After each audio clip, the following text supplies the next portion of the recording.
Good to see everyone. Welcome to Wednesday, April 30th, Speaker Co-working. I am Ron Story, the head of membership and product at SpeakerHub. This is our daily call that we do Monday through Friday.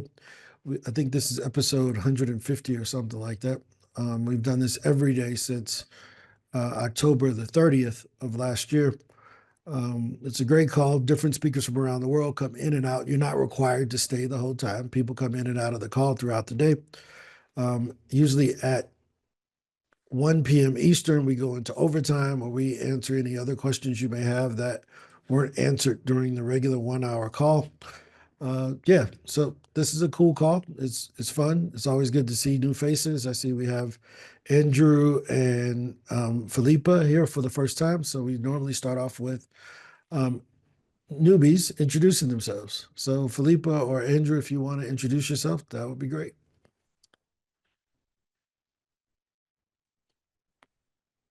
Okay, I can go. Yep. Okay, good morning. And first of all, it's Philippa. Oh, So sorry about it's that. quite all right. It's actually the girls' form of Philip. So it's basically just Philip. It's quite common in British English. So countries that speak UK English, it's quite common. Here, it's not. Anyway, yes. So good morning. I actually just joined yesterday, so I'm trying to figure out what's what here. And I'm a digital marketing and web analytics strategist. So I've actually been around a long time. I was in the National Speakers Association for 20 years. I stopped some time ago because my business model changed. And I'm actually looking to get back into speaking. I've done a lot of teaching as well. I've taught at 3 different business schools in different parts of the world. And I do consulting. So my speaking is essentially geared to get consulting gigs. And hopefully I am in June about to bring out my new book, which I'm quite excited about. So I've got a lot going on. So I joined SpeakerHub to see, I was actually a member of Innovation Women. And we've been talking about you. And so I thought I would take a look at what's on offer here. So thank you very much for the support so far, and looking forward to seeing what's what. No, I'm glad that you decided to join us. I remember our conversation on LinkedIn, so this is really good. Hopefully the commentary in Innovation Women was positive and about the results that we get. We're a bit unorthodox compared to other speaking companies. SpeakerHub is really built around what we call being a source of truth. So we try to give the real industry data that we've collected. We are the largest directory of speakers in the world, with over 64,000 speakers that use our directory. But we also run 2 of the top 5 speaker groups on LinkedIn. We don't have our names on them, but there are groups. And we have about another 68,000 people in our LinkedIn groups. So we look for the data that we think can affect speakers in a positive way and presenting that. So hopefully, So I can tell you that one thing that was said is that you're a good guy. So cool. That's even better. That's all that matters. And to be quite honest, there's another quite well-known speaker group where I did not hear that feedback. So that was a good start. Cool. Well, I'm glad that's my character should lead. As long as that's the case, I'm good. Right. And there was another gentleman here. Seth, did he hop off? I think he may have hopped off. Okay, cool. So any wins so far? Any wins since yesterday? So, Alicia, what up? Alicia, what's your win? Oh my gosh. So I finally started sending pitches. Finally. I will tell you, it worked so fast. What? It didn't take 5 years? The system sent out the pitch on Wednesday. The podcast person got back to me the next day with the question. She's like, what's a food decision scientist? I wrote her back the next day. And then right after that, she's like, when do you want to record? Like that. It was amazing. So I just wanted to let you know, it was amazing. There it is. There it is. No, that's a big deal. That first pitch is like those first 5 to 10, they kind of set the standard, right? Because you don't know, and if you're new to sending emails, you're kind of an introvert like Alicia. Alicia is 100% introverted, based on our experiences with each other over the last month or so. She is like, "Oh, I don't want to break it," and I'm like, "You can't break it. You're gonna be fine." And to hear that you sent your first pitches and you got your first booking, Yeah, huge deal, huge deal. I'm super excited. Thank you so much. Oh no, we're here for you. Look, I tell you, we figured this thing out. Like that's one thing I know. And yeah, so high five for doing the work. Any other wins? We got to get Willie to send his first pitch. That's what I'm waiting on. I'm waiting on to see what Willie waiting on over there. He waiting on the chocolate to get ready over in the Willie Blue Chocolate Factory. Next week. All right. We waiting on you, man. We waiting on you to come We on. have got a day, and next week I'm signing with you. I'll probably sign with you this week, but next week I'll be into the pictures and stuff. So yeah. Cool. Yeah, we gonna get you going, man. We gotta get you going. Let me plug in my computer before it dies. You know, but no, that's super important. Any other wins? Yvette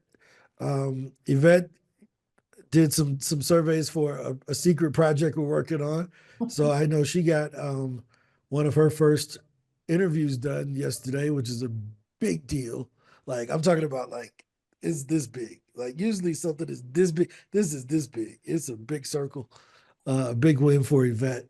So I don't know how many more she did, but that's a big deal. Any other wins? Any other things to celebrate before we get into questions and talking about speaking? Nope. Okay. Cool. So, Leroy, you doing all right, man? It's been a while. I don't know if he can hop on, but I have one, go ahead. another one. So I was invited to an airport event. Like I'm going to be speaking at the Miami International Airport about, the dignity of travel for people with disabilities. And there was another event happening like right afterwards, and I pitched myself for it. And I got it. So while I'm there, I'll be able to do multiple events, and just the audacity to pitch myself came from being on these calls and knowing that we have the tools and we have the skills. We just need to have the audacity to pitch ourselves in a way that highlights all of who we are.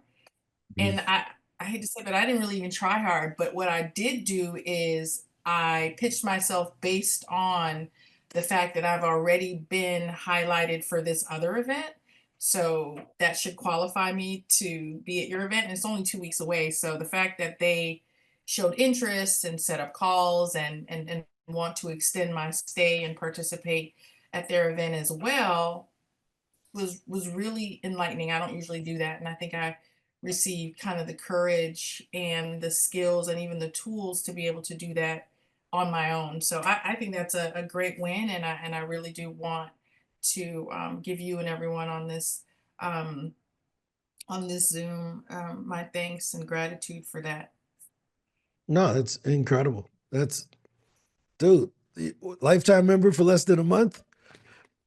Extra deals already. How cool is that? Mhm. Pretty cool.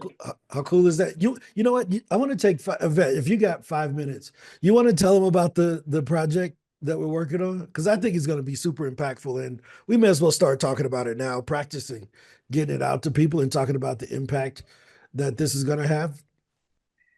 Gosh, I've only had one interview. No. but I want to talk about just the gist of the project. Well, Okay.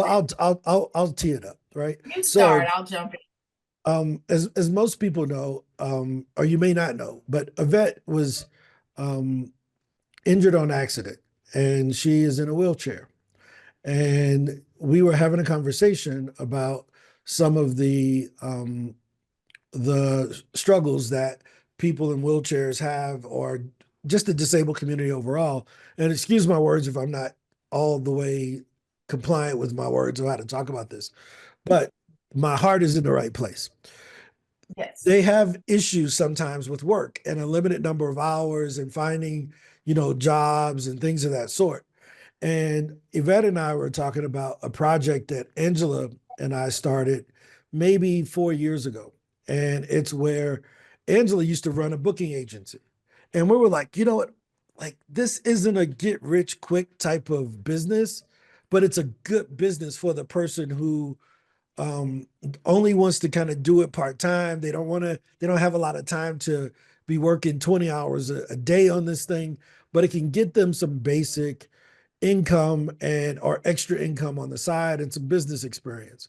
And I mentioned this to Yvette just kind of just like, oh yeah, Ange used to run an agency. She's like, how'd that work? And I explained it to her and she says, you know what? This will be perfect for people like me. And I'm like, huh? And I didn't get it. So can you explain to them what you explained to me? And I think it'll marry these two things together. Absolutely. Thank you for opening that up. So I've not been in the disability community for my entire life. So I love that you said injured on accident after going in for brain surgery. My spinal cord was damaged. So I couldn't walk, talk, or work or return to engineering as I was doing prior to my injury. It took 2 years for me to recover physically and I had to reinvent myself. So I am now part of this incredible community where 61 million Americans with disabilities produce $8 trillion of income, but we're not included in a lot of the development of products and services. So I've been working on that, and this year, the current administration has removed a lot of protections for people with disabilities. So it's leaving a huge community that may not have otherwise had um, the type of work that provides dignity in their lives. So we are scrambling to be able to replace that income. And so when I was able to speak with Ron about this, in fact, I didn't even ask, it came up so organically. I presented it now to my community who are losing resources, respect, and dignity. And so to be able to do something like this from home, to use tools that are plug and play, to have instruction that Angela and Ron has created that takes you through. I love the first video where you free fall and we're carried by your experience and your instruction. And so I'm starting to interview individuals in my community who want to be able to make enough money that they can feed themselves, but not so much money that they lose some of the supports that are in place. So this is perfect. And so many stories in our community need to be heard. So I'm super excited about it, and I'm being challenged by being obedient and coachable, and that to me is the most exciting part. And I'm so grateful to you, Ron and Angela, for helping to support a community that you've never met, and they'll never meet you, and they'll never get a chance to thank you. So I'm doing that today on their behalf. No, I appreciate that. So what we're basically doing is our number one demand at SpeakerHub is, can somebody pitch for me? I don't got time to do this. Can y'all do this for me? We're like, we're really a software company. We don't have time to do that. We used to run an agency, but now all of our resources are going towards building the tools to make it a bit more user friendly so that you can be your own agent. But yet people still want someone to represent them and to get them booked on podcasts and speaking gigs because they have more money than they have time, right? If you're a busy executive, you don't have time to play with SpeakerHub, but you may have a couple $1,000s a month you can give to someone else for them to do it, right? And this is the perfect work from home, no set standard hours because you can send emails and schedule emails throughout the day, as you all already know. But it's a great way for someone to build a decent business with dignity, doing something where you see the direct effects of what you're doing. It's not selling air. Either the person got booked or they didn't. Like, it's very easy to measure. Hey, I'm going to get you booked on 5 podcasts this month, or I'm going to pitch you to 100 speaking gigs this month. And it's very outcome driven. And I think that this is going to be amazing for us to be able to help both both groups, our clients who want to be pitched more, but also to provide great work and great opportunities to others who want to be able to help out and contribute to sharing these positive messages of our speakers. So, Yvette, I'm eternally grateful to you because I couldn't go forward with the message that you could go forward with.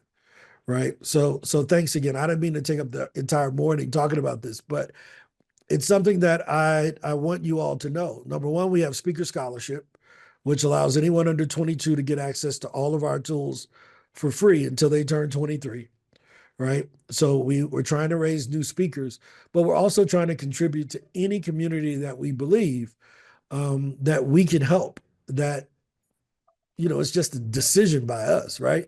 To let anybody under 22 to have access to our software. That's just a decision. It doesn't cause any strain on the company, right?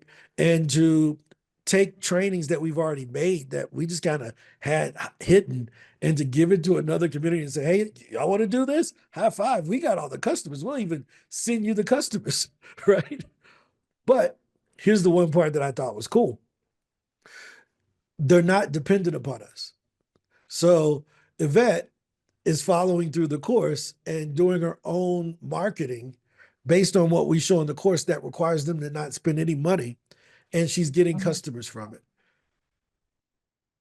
Does that make sense? So I want to ask a question, because all of the things that we're doing here, she's doing it on the side, right? So yesterday she had her first survey for a customer. And how many leads did you get so far? And what's the, how many people responded to your Facebook post? And 13 what was your feeling about the first?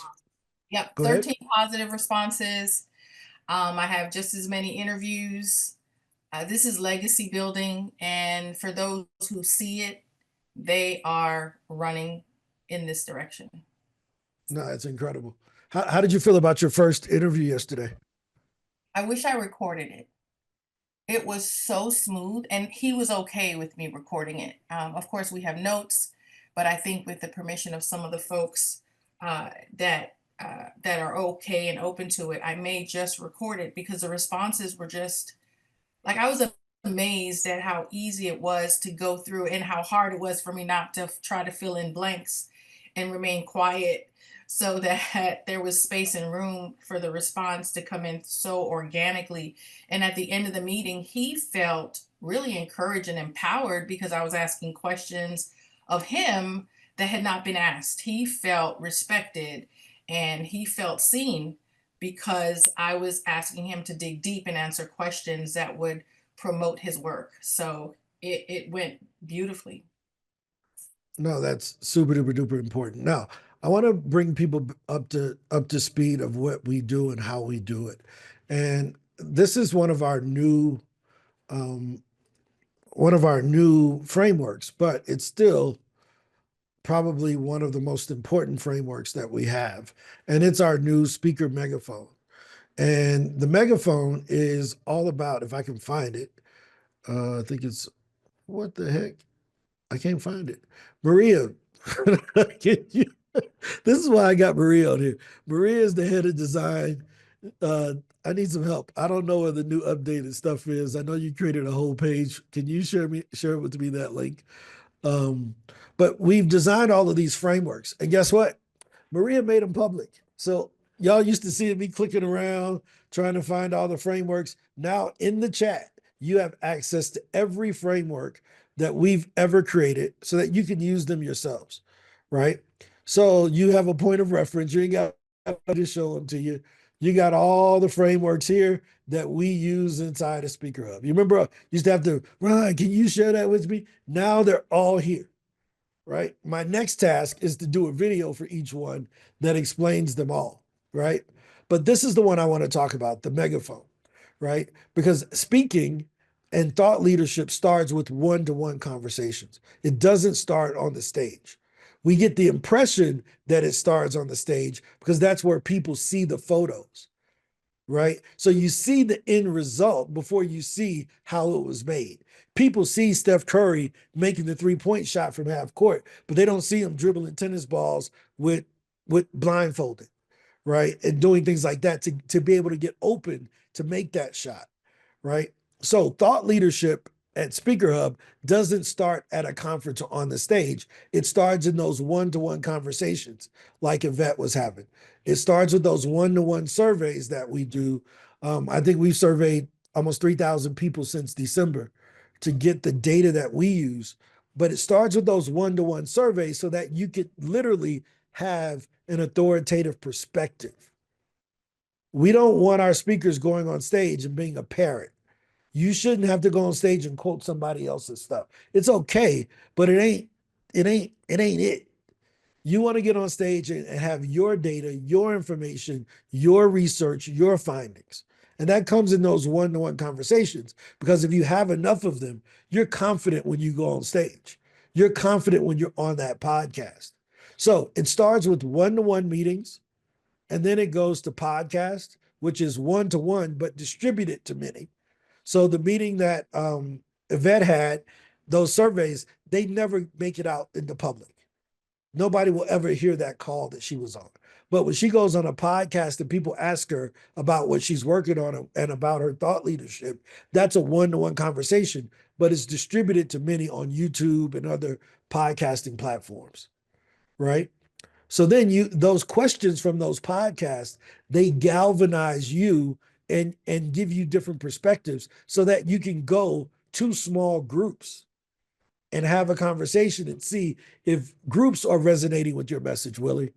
So you'll know if you put people to sleep or not, right? You'll know if I need to tighten this part up, because when I said that, they kind of looked at me. When I said this part, everybody's hand went up with a question because I didn't explain it clearly, right? So that's what the small groups do.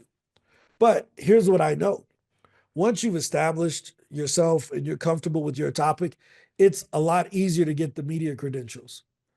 You can start writing. You can actually do that earlier, right? But you can start writing and getting the media credentials that set you apart from everyone else who's pitching a conference. When I used to pitch conferences and I was just Ron, they didn't care nothing about me. When I became the owner of SpeakerHub, holy crap, it's the guy from SpeakerHub. They never talked. No, the old owner never talked. He never said anything for 8 years. I'm here every day, right? It's like, surprise, the wizard is out of the box. In The Wizard of Oz, they found out it was Richard Pryor that was running the company, right? Like, I don't know if y'all ever seen The Wiz. Y'all ever seen The Wiz with Richard Pryor? They get all the way up there, they're like, wait, it's you? You the idiot making this thing work? Shh, don't tell nobody, right? So I'm Richard Pryor, and sometimes me and Richard Pryor use the same language. So, it's really Richard Pryor over here. So, but you all can use that link to see our different resources that are available now. But I wanna kind of go through the basics, because we get a lot of people that come on the call, but they don't understand the basics of everything that we do. And this is where it all started. Everything we do at SpeakerHub starts with what we call the speaker flywheel. In 1998, when I first bought the original company and we started the agency, since then I've worked with over 1,000 speakers reaching out on their behalf. And I learned this system from them, that there's only 2 ways to get booked. Either the host is going to find you or you're going to reach out to the host, right? So at SpeakerHub, we have our directory where our 64,000 speakers are in the directory waiting to be chosen. Now, the great thing about that directory is that there's always people looking through it to find you. So when we come here, you'll see at the bottom of the screen in a second, it'll tell you how many, usually in about 5 seconds, it pops up here showing you how many event planners are logged in looking for speakers, right? But this is our directory that we generate inbound from. And the cool thing about it, if it's free. So if you don't have one, at least get one of these. And what you find is that, let's use someone like Sean Harper. We see Sean here. When we go into Google and we type in Sean Harper, right, we see a football player, right? And a bunch of other folks, right? So this looks like him. It probably will be him, because he seems to be pretty popular, right? But usually we may have picked the guy who may have a bunch of other stuff. Oh, there we are here, right? So there's his SpeakerHub page. Where is it? I don't even see it on here anymore. It was in the images, but this dude is pretty popular. But for the average person, we usually are going to be number one on there. Maybe we have more than one Sean Harper. Americans. I don't think this is the same dude. Nah, that ain't the same dude. Okay, let me find somebody else to kind of show y'all this. Tim Reynolds. Let's do Tim.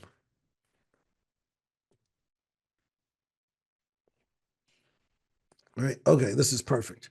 So there's Tim Reynolds, that is the guitar player, right? But there's also Tim Reynolds, the speaker. And when we type in Tim Reynolds speaker, look what comes up first. SpeakerHub. That's not the dude that was playing the guitar. Do you see that? So we want to make sure that we're having our speakers found, right? Usually the only things that are going to be above us are going to be like ads or something of that sort. But there's Tim right there. Above his LinkedIn, above anything else that he has, our speakers are found. And this, Tim has a free account with this. Oh, actually he has a gold one. I thought he had a free one. But he has a gold account with this, which allows him to put more videos and more other things than other people to show his speaking talent, right? But that's inbound. This is where people come in to find you in SpeakerHub, right? Now, the other side is outbound. This is where all of the results come from for most people.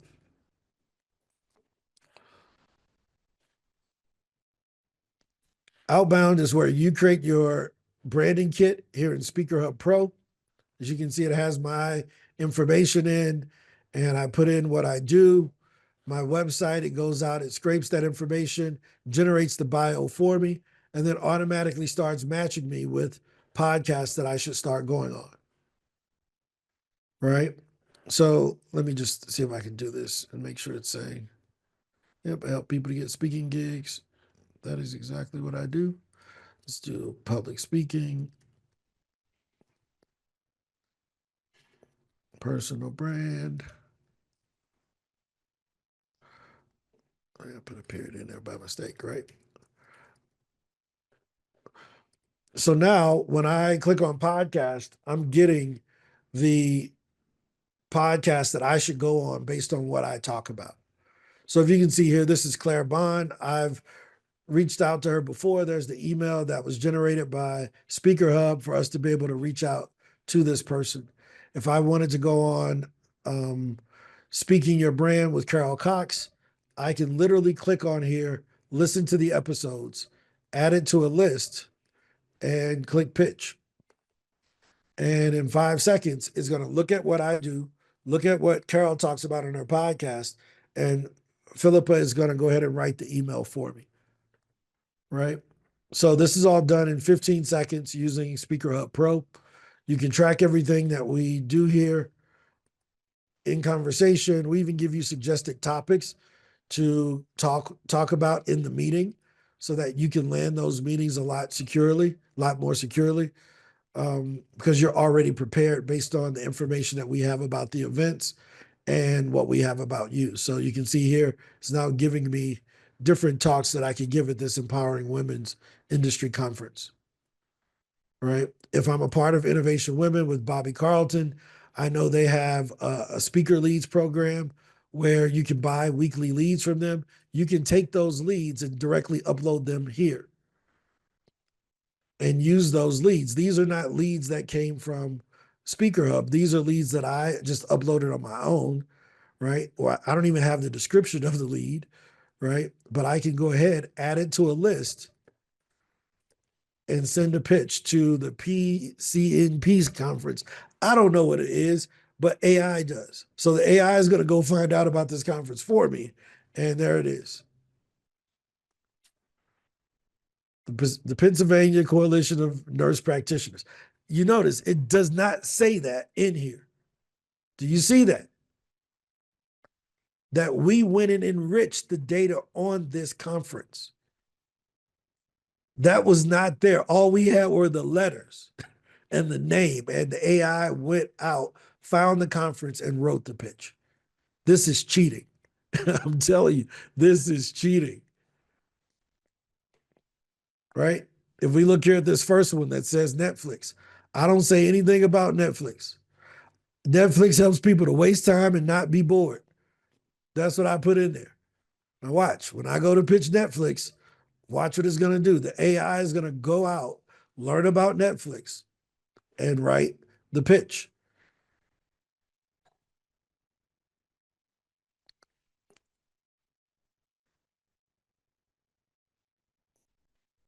Right? So this is what we do.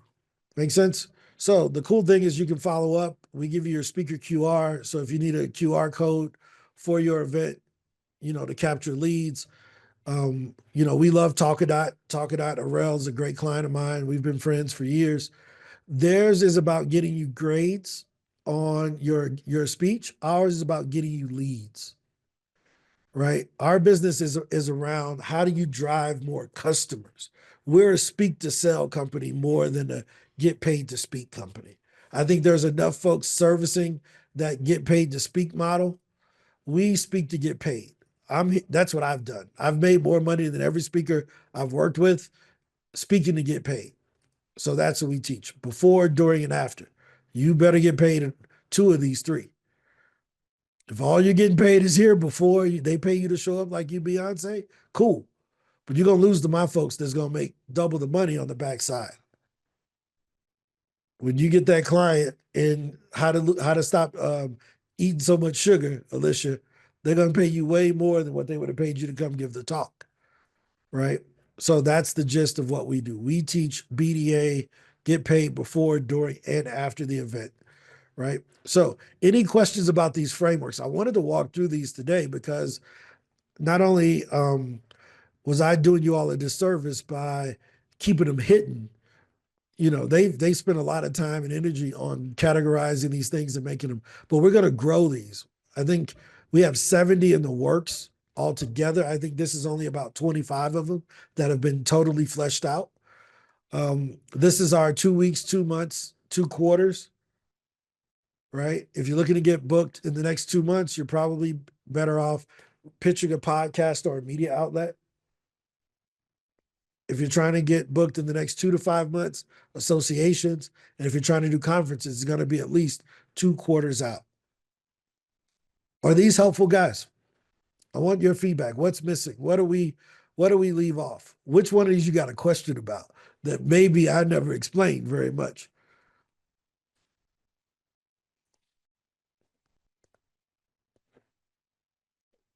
And the link's in the chat too, if you want to look at it on your own screen to kind of go through them in detail. One of my favorite ones is this, which is the power of follow-up. Most people only send the first pitch. They never follow up. Even in our system, a lot of you guys don't follow up with the original pitch that you sent. Follow up 3 to 4 times, right? Why? Because 80% of the decisions are made on the 5th contact, right? 80% of the decisions are made after the first contact. So you don't want to be waiting. Oh, I sent them something. They didn't say anything back. Send it again. Like, who benefits the most from this? You're going to make more money getting the gig than what they're going to make having you speak. Right? And you're getting a referral to a room full of people. Any other questions about this, where we are?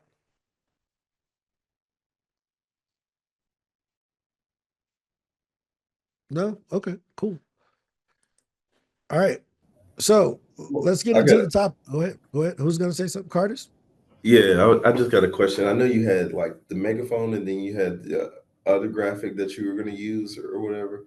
Like, did you wanted to put both of them up there? Or? Yeah, they both should be here, right? So Okay. the megaphone is here, Mhm. right? And it's really just the side view of the speaker flywheel, right? This is just the back. It's the same megaphone. We just showed it from a different angle. Just Okay. trying to see which ones are easier for me to explain. But the reason why we wanted to show it this way is because your influence gets larger as you go to the different thing. When you're talking one-to-one, it's one person. When you're on a podcast, it's one person, but they're broadcasting it to many. When you get in front of an association, you're talking to influencers who will go and be megaphones for you within their companies. Does that make sense, Curtis? Yep. When you start writing in media outlets, one of our clients, she had an article in Business Insider about her Tesla. And she ended up on CNN because of that article. But we helped her to place that article. Right? Her name is Angela Kozlowski. Right? We helped her to place that article. She ended up on CNN with it. Right? So once you start having those credentials, when, you know, one of our clients, Topsy, when she decides to reach out, like Topsy Vandenbosch, right? She uses, this is Topsy. Topsy writes for a lot of people. You click on news, she writes for Forbes and Inc. That ain't by mistake. Newsweek, these are her articles. These weren't there by mistake. We worked with her on these. Kamanzi does a hell of a job with getting people writing credentials. Not, I was featured. No, she's the writer. They paid her to write this article. Does this make sense? So imagine now Topsy 2 years ago, right? Reaching out to want to speak at a SHRM conference or some other conference that she wants to speak at. And she's just Topsy. It's cool. She could have leaned on her credentials, but her credentials ain't bigger than Forbes. It definitely ain't bigger than Forbes and Inc. together. She got the 2 top business publications in the world. Only one she's missing is Fortune and Wall Street Journal, but she'll get those eventually. But do you see how that changes the conversation? So if she was a $2,000 speaker, no more. Now she's at least asking for 10, 15, because I write for Forbes. I write for Inc. I write for, like, they look at you differently with those credentials. Does that make sense? We look at her differently with those credentials. Right? Any questions about why we do this? Right? Because what we're looking at is who's in the audience. What influence do we have over the people in the audience? So now when she goes to speak at a conference, it's a larger room of influencers. Everyone in the seat can be a megaphone for what she's doing. Right? Seth Godin wrote a great book called Idea Virus. It was one of his first books from maybe 25 years ago. But that idea virus thing is really important because I come on here and I talk about books that I've read that I've never met the people who wrote them, but I'm spreading their ideas. Y'all talk about books that you've read and podcasts that you've been on. You never met the podcaster, but you talk about it. You're spreading the idea virus. So that's why that megaphone is built that way, Curtis. Does that make sense? Right? Now, here's the cool thing. Now, this is due to the genius of our team. This is the in view. You know, like if you could look, if the megaphone is this way and you looked into it that way, that's what this is. That's what the flywheel is. Right? Because you're using one to get to the next, to the next, to the next. So you're using, it's a spiral. This is just the downward view into this. So Angel and Maria, they do a really good job of trying to give us different perspectives or give me different perspectives of ways I can use one illustration or one framework and explain it in a lot of different ways. Right? Any other questions? Curtis, the good question that allowed me to explain these. So these are there on purpose. That's why they're right here next to each other. They're there on purpose. Right? We have another one, another version of this that'll be coming out very soon, because this was really based on speaker fees, right? Based on where you were with your fees and things of that sort. This is what this was about. But we have another one on levels of business owners that go $0 to $10,000, 11 to 100,000, 100 to 300,000, 300 to 750, and then 750 and above. because you're using speaking as a way to build a business. But we have another one for the business owners. I think I walked through that last week with you guys in some ways, talking about the different business owners. But there's another section that goes under here. This was just focused on speaking because the other framework isn't 100% complete yet. But we're going to give you the tools. Yeah, we're going to give you the tools, definitely. Any other questions about this? Right? Because it goes along with this one. Ron, I have a question Yep. that some people may be wondering. So if they're new to SpeakerHub or they just hopped on to this resource page, where do they start? There's a lot of images, there's a lot of options. We live in it, so we think through these all the time, but where should they begin? Well, I think the first thing is they have to do what we call our when they apply, they fill out our speaker status, right? And that is the first beginning. Even if you don't want to apply to SpeakerHub, go to speakerstatus.com and we walk you through a grade and we give you a score. So here, let me see if it'll come up. And then I'll show you one actual one that we have up already. Right? So this is what it looks like. So you don't know who this person is. Oh, shoot, let me hide their name up here. Right? We'll blur that out. But this is the speaker status report that we get. So when someone goes in, they fill out their questions and things of that sort. And then we send this to you privately. Right? And it shows where you are with speaking, virtual speaking, on-site speaking, how's your sales and marketing going? And then we walk you through how we can help you. Right? And then we invite you, of course, we're going to try to sell you. So we invite you to join SpeakerHub in one way or another. Right? I even do a 1 hour teaching on how to get booked more. But this is the cool part. We tell you how we can help you. We don't just leave you in the dark. Right? So we're really big on, if we're going to give you constructive criticism, we had better give you the solution. Never will you ever hear us say, hey, you're not good at this, unless we have a way to help you to get better. That's the worst thing in the world, is to get, oh, you suck. Okay, how do I get better? I don't know, but you aren't good. Well, shut up. Like, it's the worst thing in the world, right? Like, is it true? Is it kind? Is it necessary? Can you help? Those are the 4 criteria of advice. Is what you're saying true? Yes. Is it kind?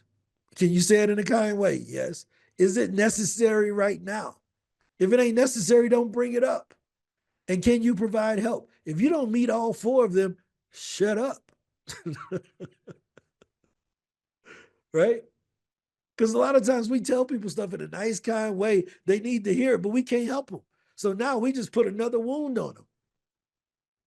Right? Now I just damaged you even more. Like, get up out of here with that crap.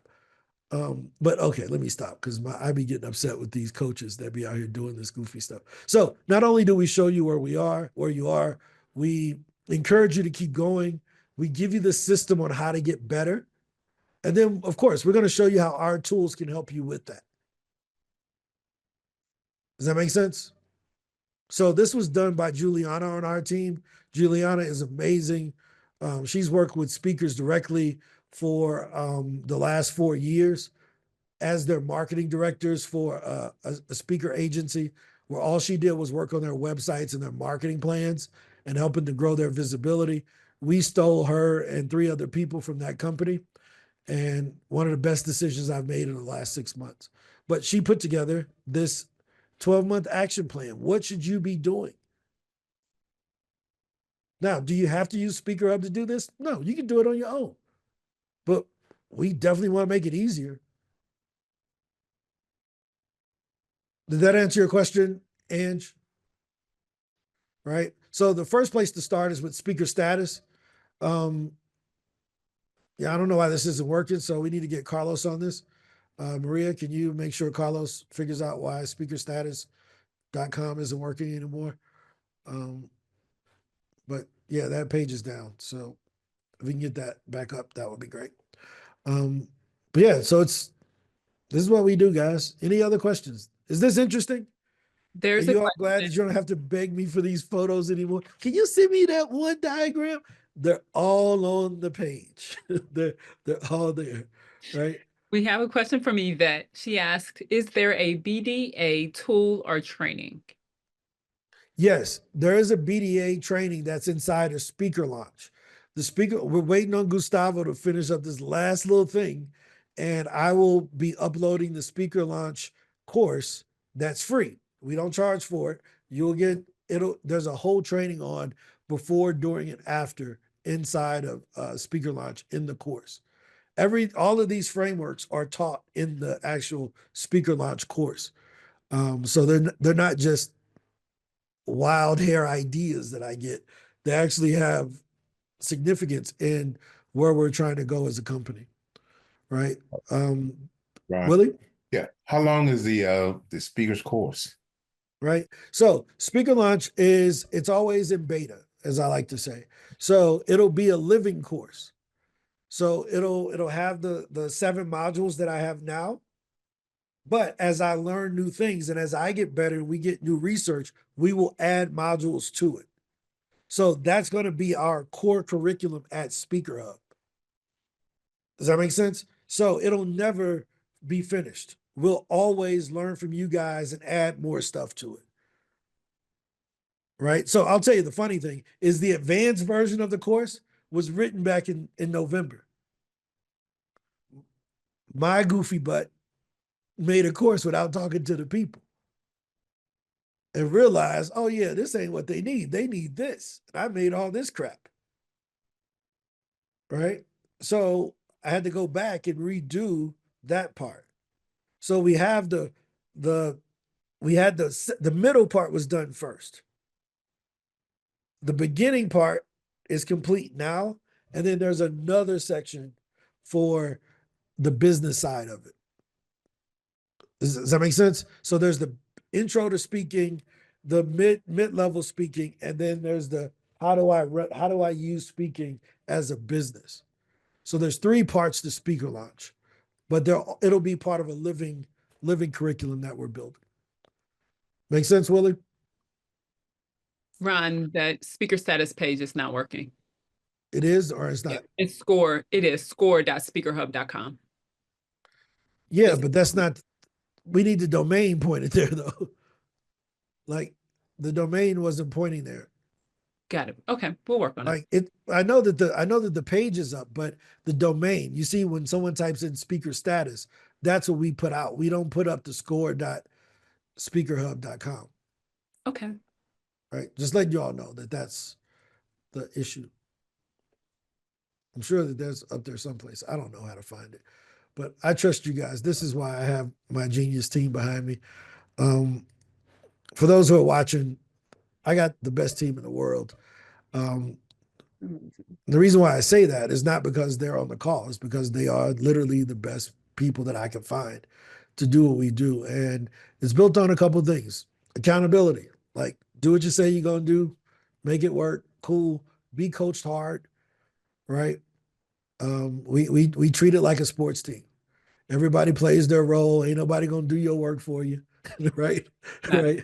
We hire our people to do their job and they do a hell of a job of it. I just happen to be the guy that's out front, but couldn't have built a better team of people. So thanks, Maria, for this idea on the making this public. Any other questions about where we're going at SpeakerHub? Philippa, hopefully this was helpful to you to kind of give you a better point of view of what we do. We do this call every day. We're just trying to get more resources into the hands of speakers. Here's the reason being. There's a lot of money put behind promoting negative images, whether it's music, whether it's Instagram twerking, whether it's negative music with record labels and all this stuff. There's not a lot of energy put into promoting the positive messages. There's no record label for speakers. SpeakerHub is trying to be the record label for speakers, right? We want you all to be able to use our tools and our resources to be able to build not only your speaking career, but to build a business. I got a quiz. For Philippa, you said that you're looking to build your consulting business, correct? Are you still there? Yes, sorry. I Right. was yeah. How do you find clients currently? Mostly networking, LinkedIn, that kind of stuff. Are you getting as many as you want? Of course not. Okay. All right. All right. So have you ever tried surveying as a way to get clients? Interestingly, I've just created a scorecard. I saw that you have a scorecard, which is the speaker status thing, right? Yep. So actually I'm right now looking for good places to post to test it. So I was going to ask which your speaker groups are that you mentioned. Okay. Yep. We'll help you with that. It's need a speaker, be a speaker on LinkedIn. That's our larger group. But Right. When you make a post, it's going to ask for, when you make the post, we'll have to approve it. But as long as it's compliant, we'll approve the post. No problem. I want to show you something that that we've used, and it's what? Excuse me, Ron. Sorry, I just put the links to our LinkedIn groups in the chat. So need a speaker, be a speaker, or be a speaker. They're in the chat. Yep. So I want to show you something that we've been able to do that has worked incredibly, I should say. I gotta close out another window, right? So one of the things that we do is we talk about this one-on-one thing here, right? One-to-one meetings.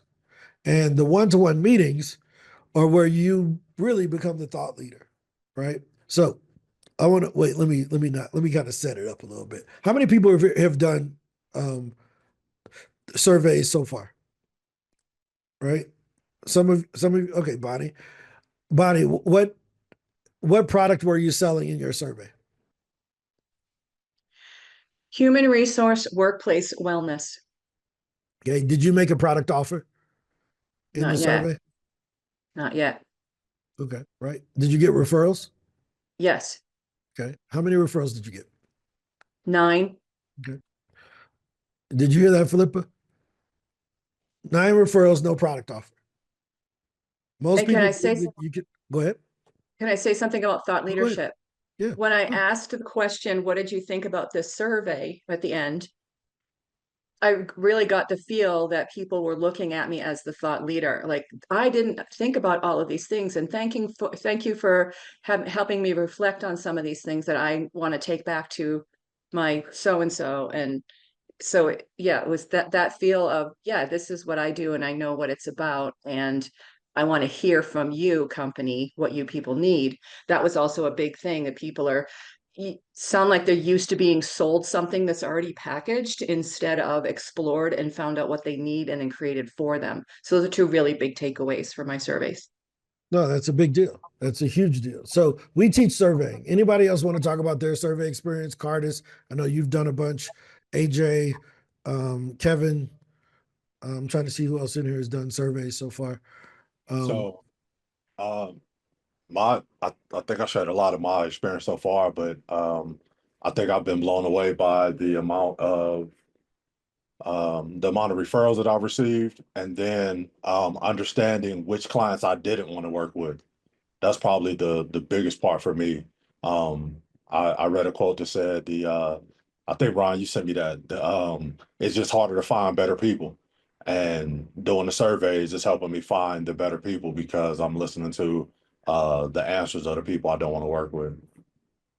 Yeah. The quote was from a guy, and it said, "You don't need more people; you need better people." Right, and the difficulty comes in not in finding more, but in finding better and more. Right, so you got to find more better, like Mo Better Blues, like the Spike Lee movie. Mo Better clients. Right, we need more better clients. So surveying allows for us to do that, and it's the origin of thought leadership. And the unique thing about the way that we do it, it doesn't require you to have a product or service available, but you can get referrals. Most people only get referrals. They say, well, I got to wait till they use my product and then I can get testimonials. I'm like, what if they never buy from you?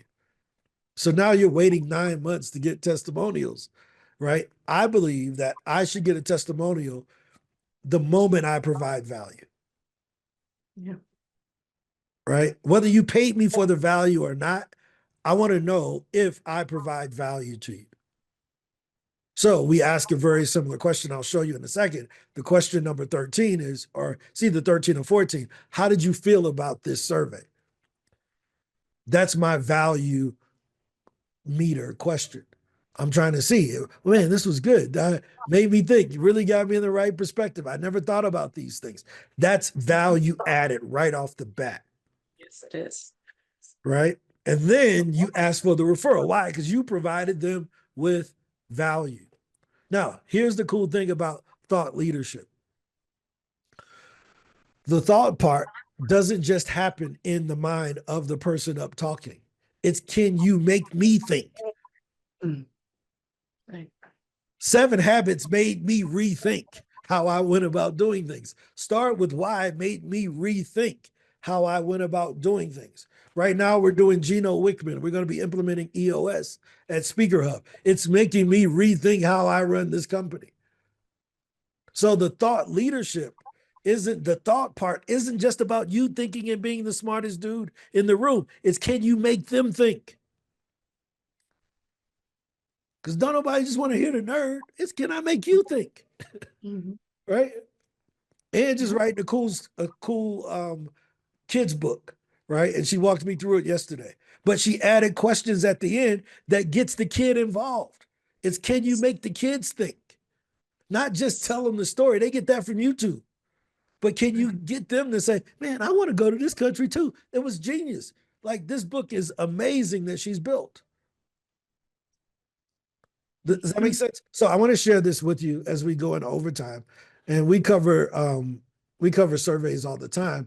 But again, we don't need to be taught as much as we need to be reminded, because I still got, I think, $250 worth of dinner credits that nobody claimed. Right? So y'all still haven't claimed I think it was 5 people that I would give a $50 gift certificate to if you just did your surveys. But they still out here floating. You know? I thought that was over. I thought you gave us a deadline. Yeah, but did nobody do it, so I just extended it. Oh, I need that. I need that. Wait. Let's go ahead. Where you at? What's the number? Hold on, I'll get it for you. What's the number? This is good. I'm glad. See, the 5 positions, $50 a piece, right? For just doing what is best for your business. AJ said, "Wait, no, I need my money." Keep teaching. I'll send you the screenshot. Oh yeah, but I want to know how many you did, because they want to know too. We got to let them know what's possible. If I'm not mistaken, I'm at like 55. Okay, you got that ain't the number though. What was the number?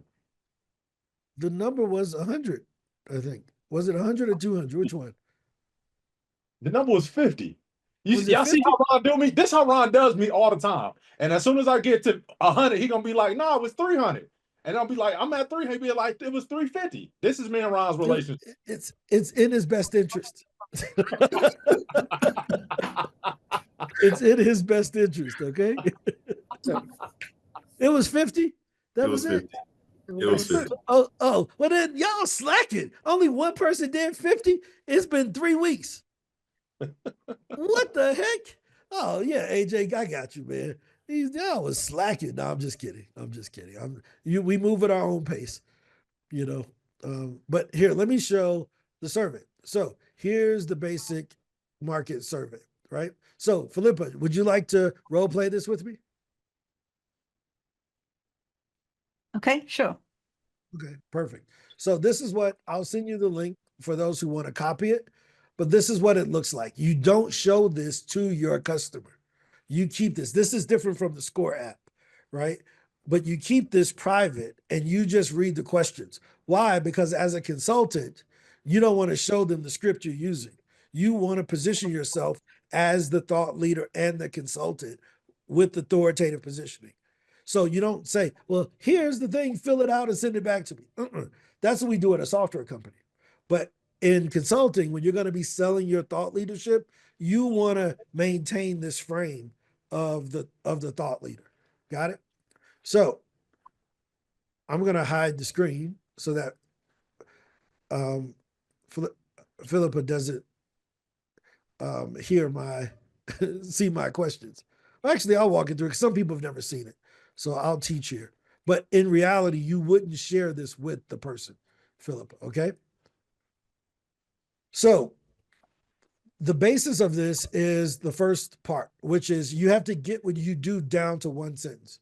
So if I asked Philippa, how would you describe what you do in 1 to 2 sentences? I help business owners and decision makers figure out what's really going on with their websites so that they can make more money, find opportunities for new products and services, and stop wasting money on stuff that doesn't work. Hey, she's done this before. She's done this before. Usually we get, but I used to, and they be like, she's done this before. She had it in one sentence. She named the audience. She named the product that she provides. She names the problem that she solves, and then the pain that they're going through, right? She covered all 4 things that we teach. She may have been to this class before. Bonnie, what's up? What's your question? I see your hand before I get going.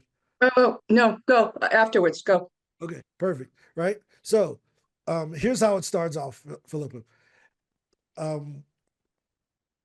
So basically, Philippa, I help entrepreneurs to get booked for paid speaking gigs, podcast interviews, and press coverage so that they can get more clients without having to dance on TikTok. Over the next month, I'm completing a survey of 200 people to learn more about the problems that they face. Would you be willing to give me 6 to 7 minutes to answer a few questions? And at the end of the survey, I'll share the anonymous results with you and everyone who helped me. Is that cool? Mm-hmm. Okay. So before I make the decision to start working with this group or building out this new product, I would appreciate hearing your thoughts on the industry and what you think of me making this focus. I'd like to begin by asking you a few questions about your personal experience about people who sell coaching or advice-based products. Now, what you're going to do is you're going to modify this to fit what you're doing. Does that make sense? So mine is this just says coaching and advice-based products just for this example, but you can change it to software, management training, leadership training, or whatever it is for you, right? So here's the beginning. So tell me a little bit about your experience in the coaching industry. You mean working with a coach? Yep. Gosh, I've worked with various people over the years. Some of them are great, some of them are not. Okay. What do you think the coach should do for you? Help me think through stuff, encourage me, hold me accountable. Okay. In regards with previous coaches that you've worked with, what have they done that you've liked the most? Really seeing who I am, what I'm trying to do, and give me, have an original way of thinking about it and not just a sort of cookie cutter approach. Okay. And what have you liked the least? People who just want my money. Makes sense. And who do you rely on currently for coaching?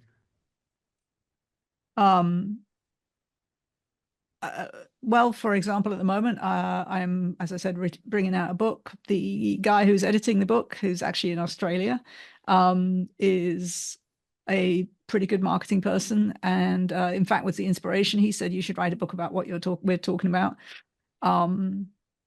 So he's been coaching me through it's not my first book, but he's really been inspiring me.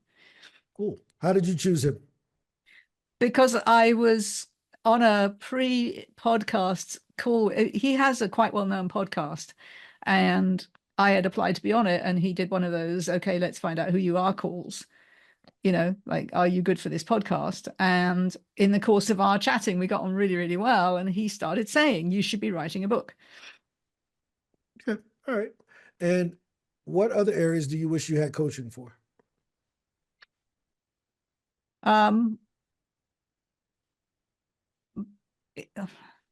Probably more effective sales consulting, in the sense that it's actually very, very hard to create an avatar for my ideal consulting client.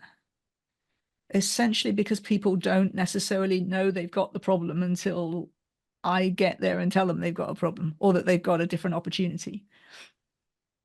Okay. And what's been your approach to solving this currently? Just trying to figure out what's going to work better. I wouldn't say I have a methodological approach. And how do you feel about that, like not having a method? I'm not a very methodological person, so it's if I could crack it, that would be great. Okay. And how often do you think about this? Every day. All right. Okay, cool. If I were to decide to start working with solving this problem, what might be the best way to approach people in your industry? Not sure I understand the question. If I wanted to meet more people like you, what might be the best way to approach people in your network? I would say go to my LinkedIn and look at my second-degree connections. Okay. And how would you not want to be approached? With LinkedIn messages written by AI, I can't stand them. You can always tell. So far, you can really tell, and they're crap. Sorry. All right, cool. Sorry, I know you do AI. I shouldn't have said that. No, but dude, you can turn hours off. So I'm so fed up with getting, Philippa, as a leader in your industry, I really admire your work and blah, blah, blah. Yeah, that's trash. That's terrible. We all hate those. Like, I've never met a person that, man, I really love that generic message, right? What types of ways, what are the typical ways in which you communicate with others in your profession? Is it association meetings, networking, groups? Again, pretty much online networking. Okay. And what would be the best time to reach someone like you? I don't know that there's a best time. Okay. And is it better to do appointments live or over Zoom? Over Zoom. I don't live in a big metropolitan area, so yeah. Okay, cool. If you were in my shoes and you made the decision to try to solve this problem, what product would you be offering to yourself? Which problem we're talking about? The problem of defining an avatar. Yeah, well, based on our survey, we'll find out which problems we're going to end up solving based on what people need after we talk to the 200 people. But I'm just saying, what product would you offer yourself? If you had to offer something to yourself, what would you offer?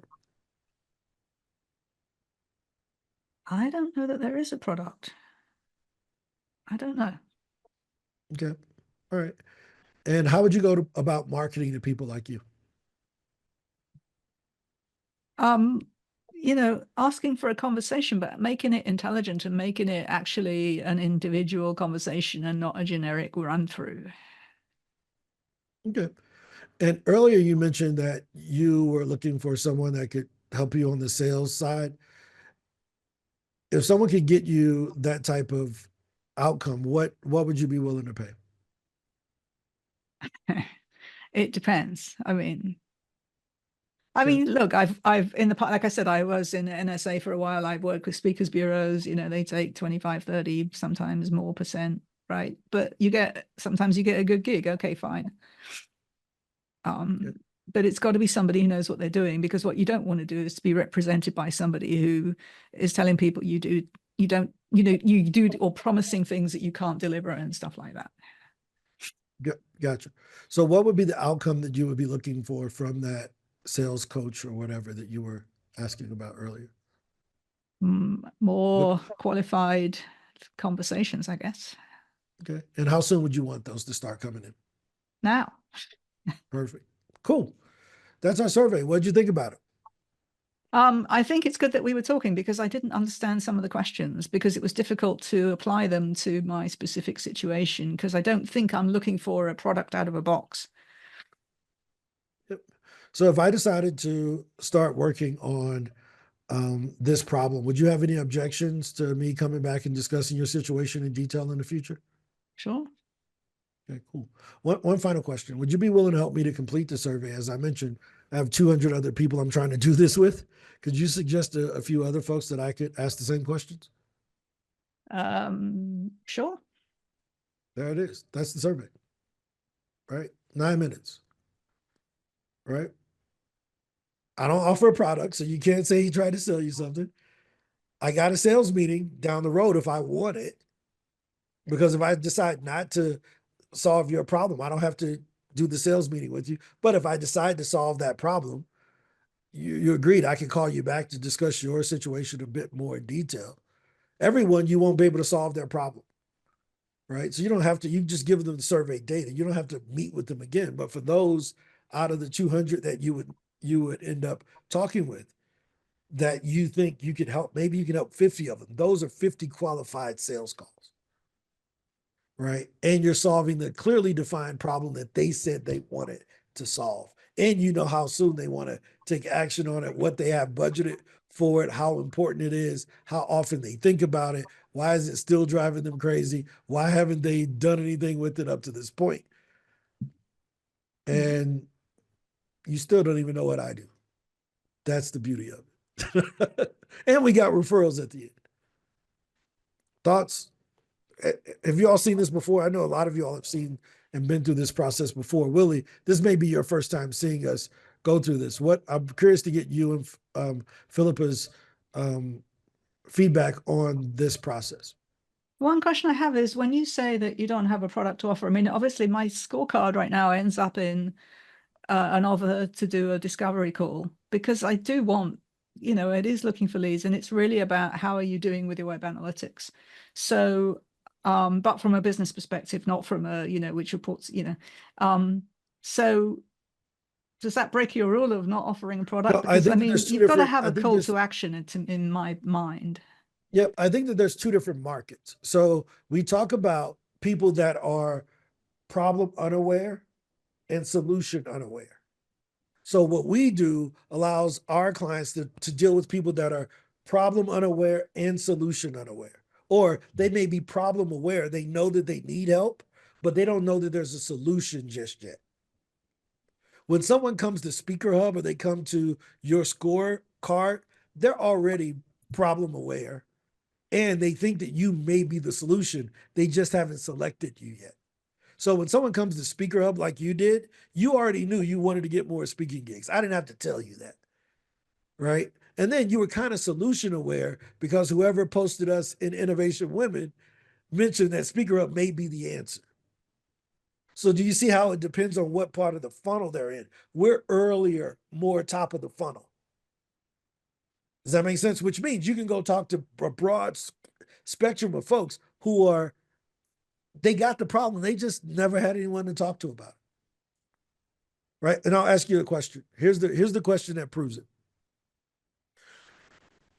Had anyone else asked you about the sales and marketing thing that you confessed to us? Oh yeah. Wanting a coach around that. Yeah. We just Other haven't people- cracked it yet. Because it's my obvious problem. We haven't cracked it yet, but it is my But obvious no, I'm problem. saying, has any other coaching program asked you about it? Or is it something you've been living with internally without talking about No, it? I've talked about it with other coaches. And what's been the outcome? We haven't cracked it yet. Gotcha. Okay, cool. Yeah. So, but that's what we call problem aware, solution unaware. But my question still is, are you saying that it's bad to offer a free discovery call as a thank you for taking it? No, I think if the person is already further down the funnel and they're looking for your product and services, offer that. That's what we do. When they're earlier, you can't offer that because this is the first time that they've even told someone about this. Does that make sense? And they've been, in your case, you were unsatisfied with what you've got. I don't want someone to try to sell me. I don't want them to just be in it for the money. I don't want you gave me all of these things that were red flags that you had discovered along the way. So if I can create something that doesn't try to sell you too hard, that doesn't look for your money. See, think about that. Now imagine if right after that, I said, well, let's meet. I can help you today. You're like, this dude just cares about the money. I just broke the rule that you just told me. Right? So here's what we know. I know this as a fact, is that in between the time that you do the survey and the time you get back to them, they still gonna have that problem. That problem ain't going away. right? They still gonna have that problem. So there's no reason for me to fast track it tomorrow and potentially lose the deal because I was too anxious. No, did I know I could solve your problem? Yeah. But I had to swallow my tongue on a few of those answers. Don't say nothing. Yep, cool. Just because I have the answer don't mean I should give it right now. And we learn this as financial advisors. As a financial advisor, you know, you can solve someone's financial situation in like 10 minutes. But they don't want to pay you thousands of dollars to do that. So you drag it out into 3 meetings. You do. You know how quick you enroll in your 401k stuff at work? That stuff don't take all day. Right? You can buy life insurance online without ever talking to nobody. They don't sell that much. Right? The online life insurance people don't sell that much. So you know what the best ones do? They have a person call you. You fill out all that stuff. When you don't buy it, somebody calls you and then you buy it. Right? So we know that consulting in certain products need to breathe a little bit. I got to let the wound sting just a little bit. Now, I'm going to show you something. We can go back and watch this video.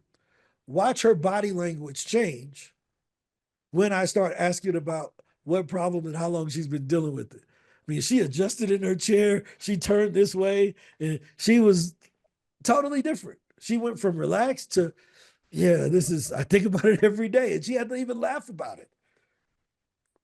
Right? So we know that there are these emotions that we're bringing out, but we usually don't let them breathe. We rush to fix it because we know the answer. Let them sit there and go home, ride in their car and say, man,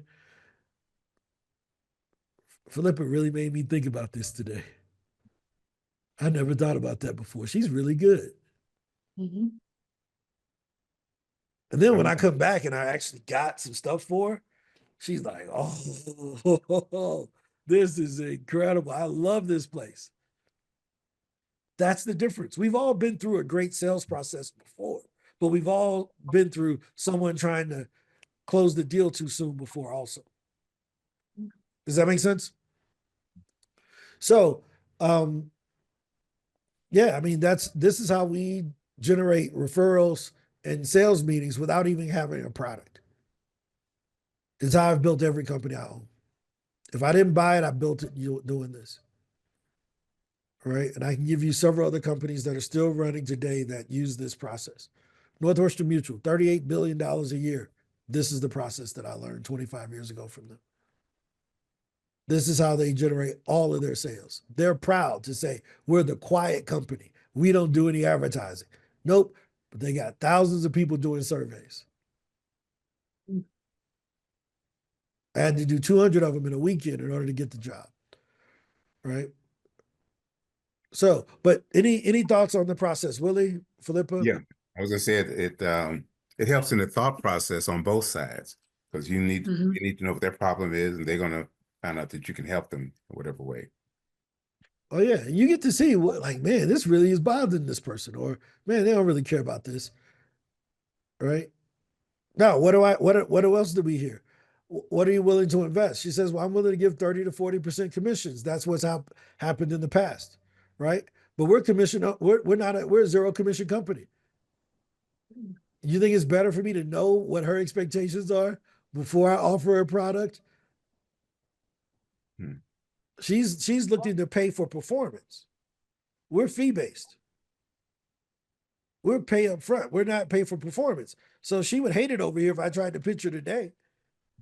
Because now she's caught off guard. Man, I don't want to pay that, but I didn't get a chance to frame why our fee-based thing is better than the commission-based. But I need to know that.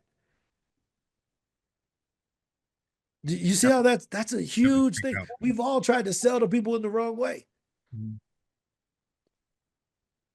Thoughts, comments? I have to check. I'll be with you tomorrow, though. All right. See you later. Good to see you. Is this helpful, guys? Yes. Right. So I'll share the survey again for those who haven't built their own, but use this as your template in order to build your own survey to generate leads. It's the best process I know.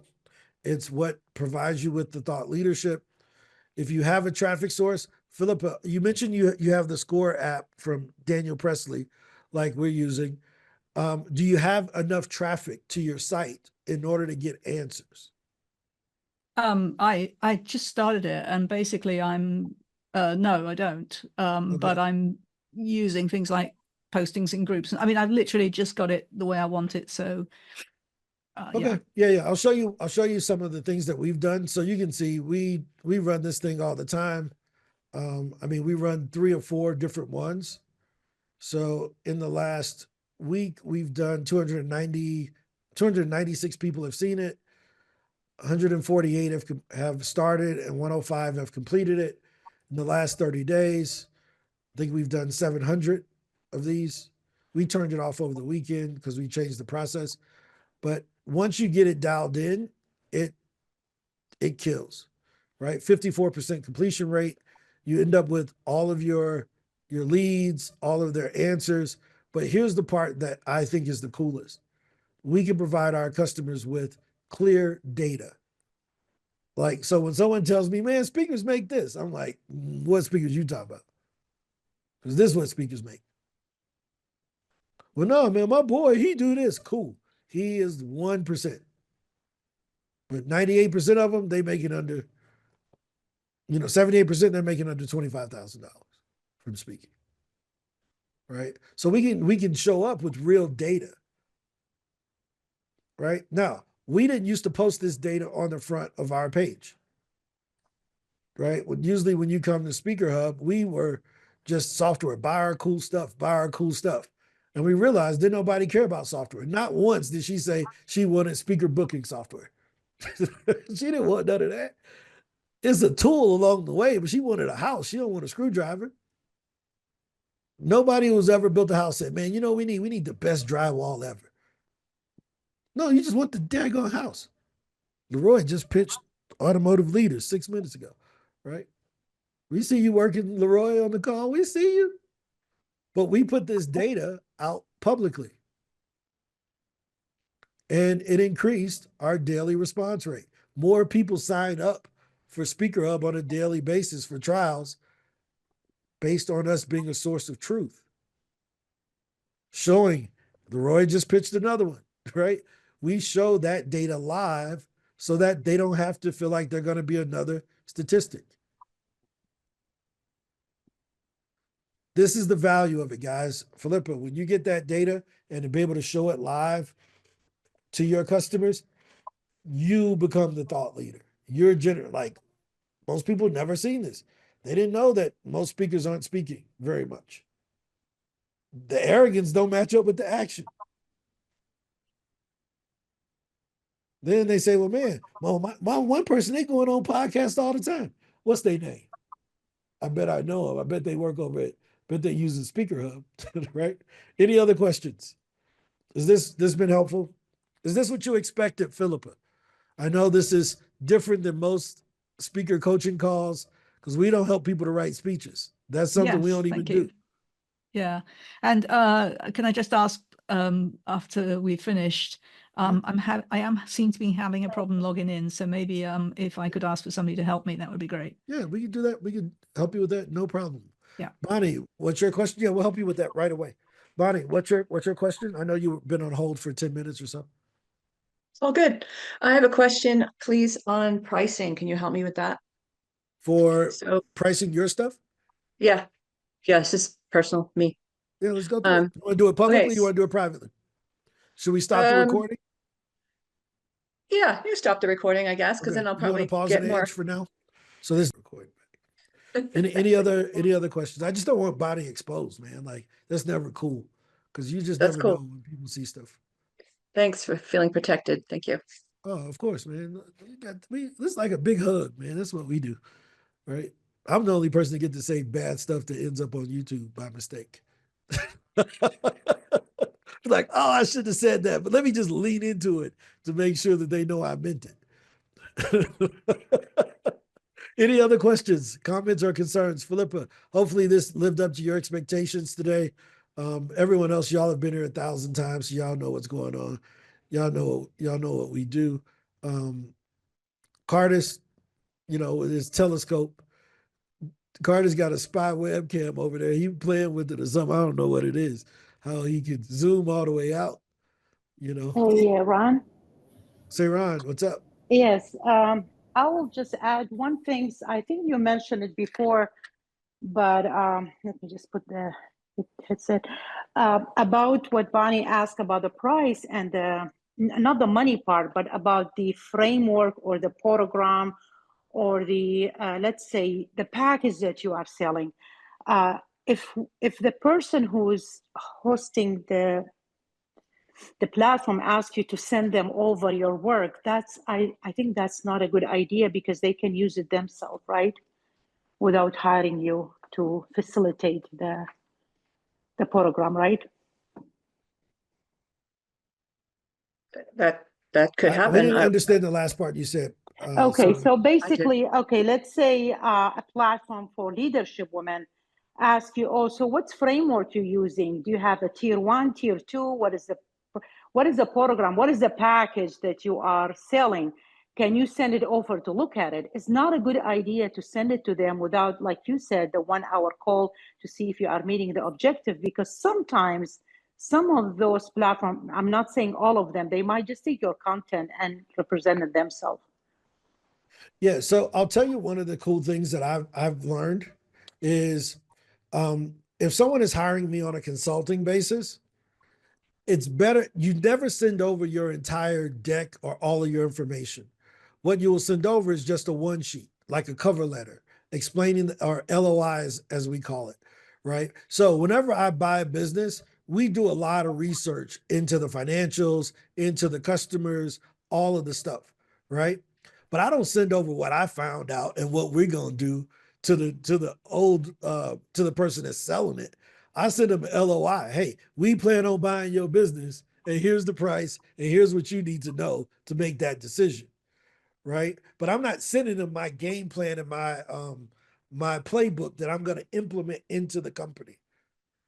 Does that make sense? So you can send over a one sheet, or make a one pager that like a one page letter of intent that they're hiring you, but don't send over your slides and all that stuff until they've paid you.